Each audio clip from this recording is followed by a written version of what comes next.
Assalamualaikum warahmatullahi wabarakatuh. Hai anak-anak, hari ini Ibu Vera akan memaparkan keanekaragaman hayati. Disimak ya. Oke, pada bab hari ini kita akan belajar mengenai keanekaragaman hayati. Yang pertama, kita akan mempelajari pengertian keanekaragaman hayati. Yang kedua, tingkat keanekaragaman hayati. Yang ketiga, persebaran flora dan fauna. Yang keempat, persebaran flora dan fauna di dunia. Kemudian, manfaat keanekaragaman hayati. Dan yang terakhir itu upaya pelestarian.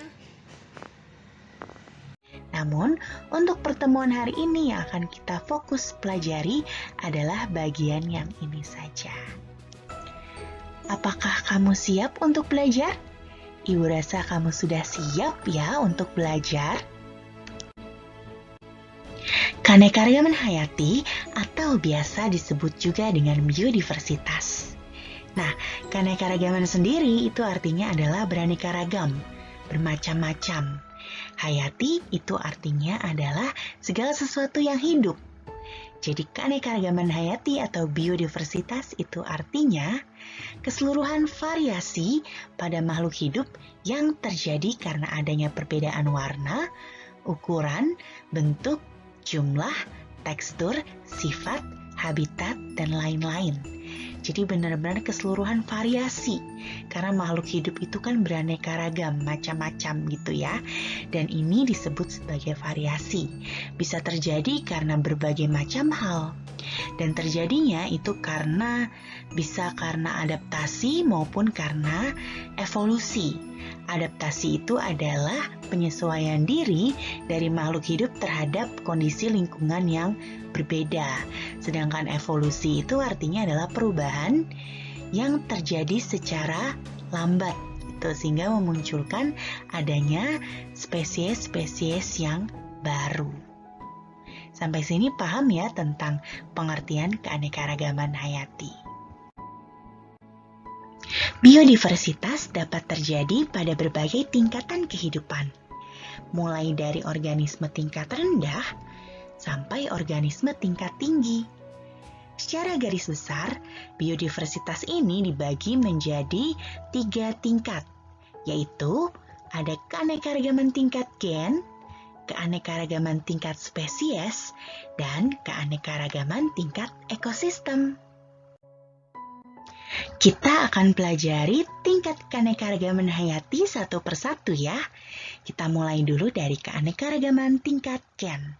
Jadi keanekaragaman tingkat gen ini adalah disebabkan karena adanya variasi gen atau struktur gen dalam suatu spesies makhluk hidup.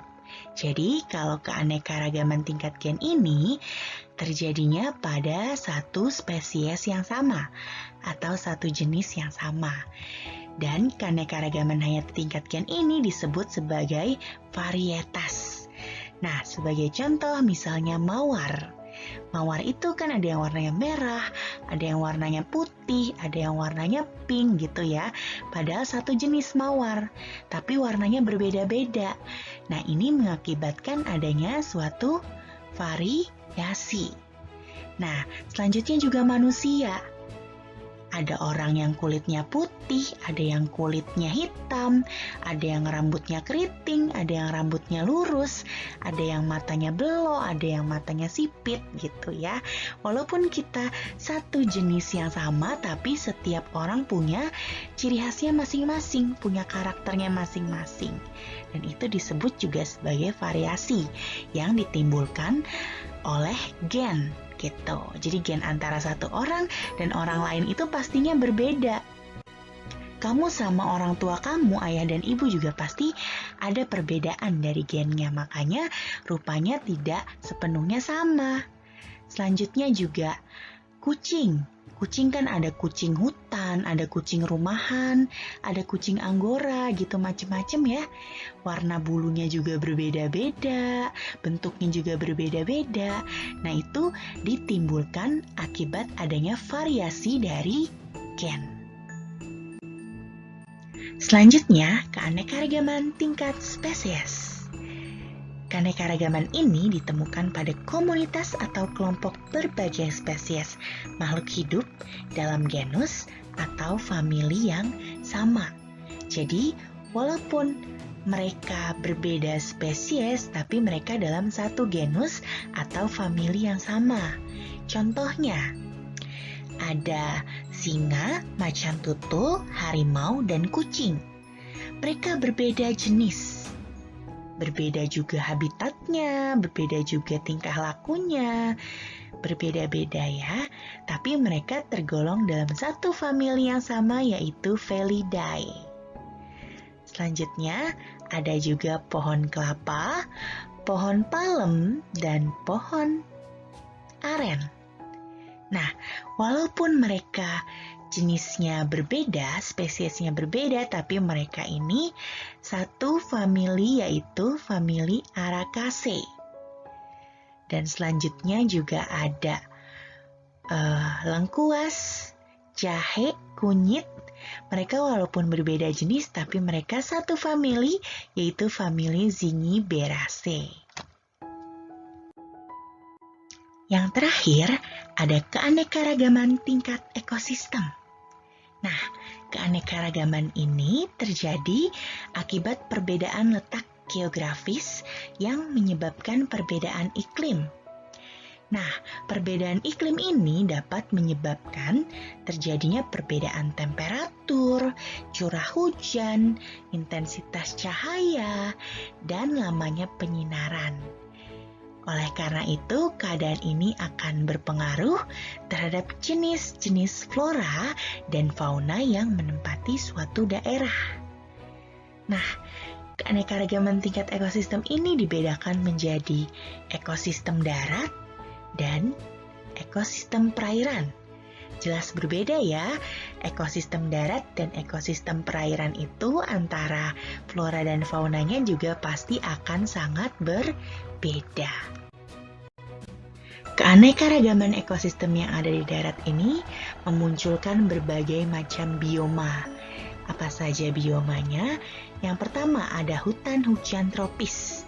Wilayah ini memiliki iklim tropis dengan tingkat keanekaragaman hayati yang tinggi. Contohnya di Indonesia. Indonesia itu flora dan faunanya itu heterogen ya. Jadi berbagai macam makhluk hidup itu bisa hidup di hutan hujan tropis. Selanjutnya ada savana. Nah, savana ini dia didominasi oleh rumput dan hanya memiliki beberapa pohon. Tapi dia hanya dijumpai pada daerah dengan iklim tropis. Selanjutnya ada padang rumput.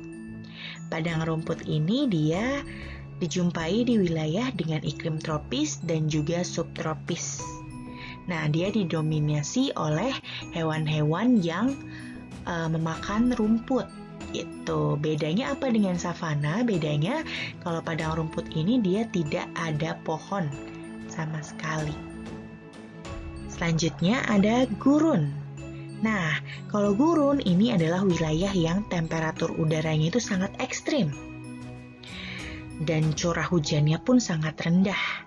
Makanya organisme-organisme yang hidup di sini adalah organisme yang tahan panas dan yang tidak membutuhkan banyak air.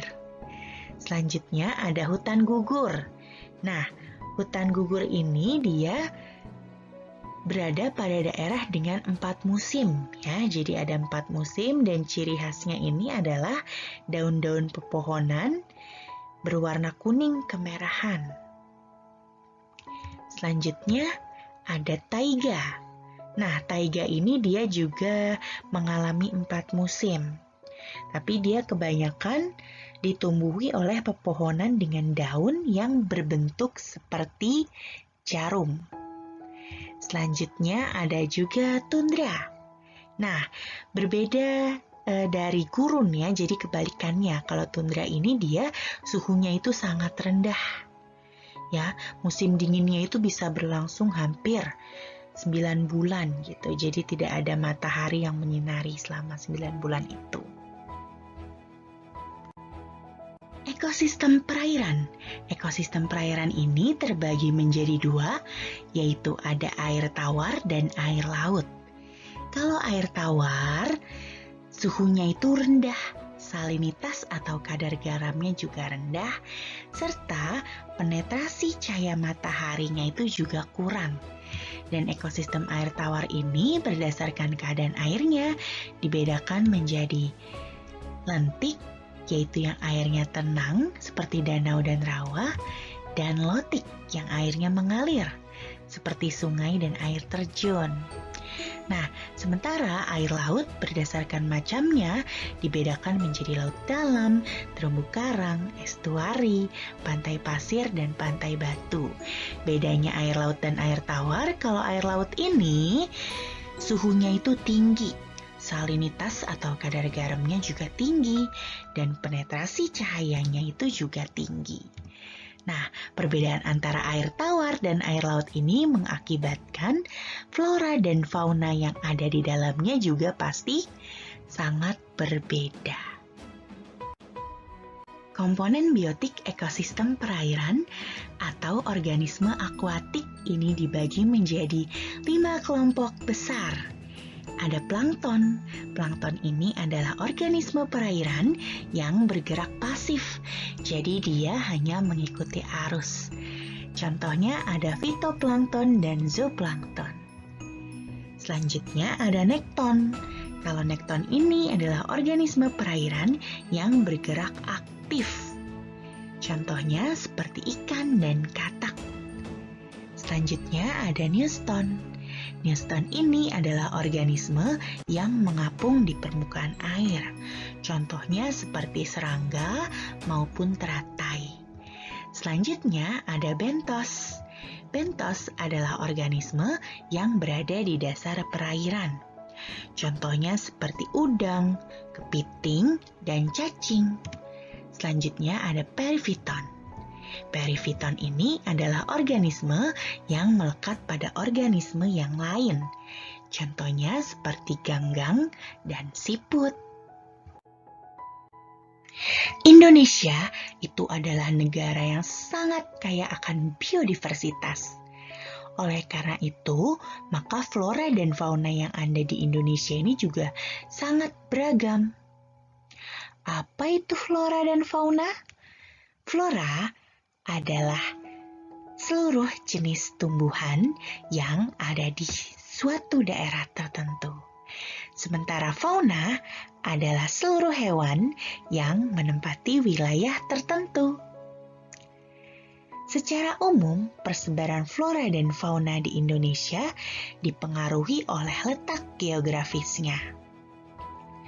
Berdasarkan wilayah dan karakteristik flora dan fauna, Indonesia itu bisa dibagi menjadi 3 bagian, yaitu ada Indonesia bagian barat, Indonesia bagian tengah, dan Indonesia bagian timur.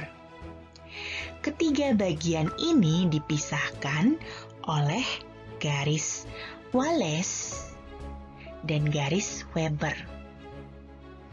Nah, berdasarkan garis ini, maka flora dan fauna Indonesia dibedakan menjadi tipe asiatis, tipe peralihan, dan tipe australis. Kita akan pelajari satu persatu. Tipe asiatis. Jadi tipe asiatis ini wilayahnya wilayah barat, meliputi Pulau Jawa, Sumatera, dan Kalimantan.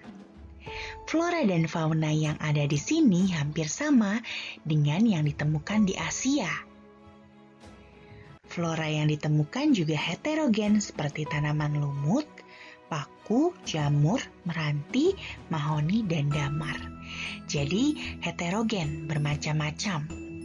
Selanjutnya, hewan endemik juga ditemukan di sini, seperti badak bercula 1, harimau Sumatera, orangutan, kera kibon, tapir, harimau loreng, ikan pesut mahakam, dan lain-lain. Tak lupa juga ada flora endemik, yaitu ada Rafflesia arnoldi. Tipe peralihan. Nah, tipe peralihan ini berarti wilayah Indonesia bagian tengah, meliputi Pulau Bali, Nusa Tenggara, dan Sulawesi. Faunanya di sini karena dia peralihan, dia di tengah-tengah antara Asiatis dan Australis, maka ada juga hewan-hewan seperti kera dan juga ada kuskus gitu di sini. Selanjutnya, flora ini juga didominasi oleh rempah-rempah seperti pala, cengkeh, cendana, eboni, dan anggrek. Hewan endemik juga ditemukan seperti komodo, anoa, babi rusa, dan burung maleo. Selanjutnya, tipe Australis. Berarti tipe Australis ini yang ada di Indonesia bagian timur. Wilayahnya berupa Pulau Maluku, Pulau Papua, dan sekitarnya. Karakteristik flora dan fauna yang ada di tipe Australis ini, dia menyerupai flora dan fauna yang ada di benua Australia. Flora yang bisa ditemui ada pohon sagu, nipah, pohon rasa mala, eukaliptus, dan maloa. Sementara faunanya ada cendrawasih, kasuari, nuri sayap hitam, dan kanguru pohon. Oke, cukup sekian pemaparan materi hari ini. Semoga kalian memahami ya. Untuk penugasannya, silakan anak-anak ibu membuat rangkuman berdasarkan video yang ibu berikan. Selamat mengerjakan. Assalamualaikum warahmatullahi wabarakatuh.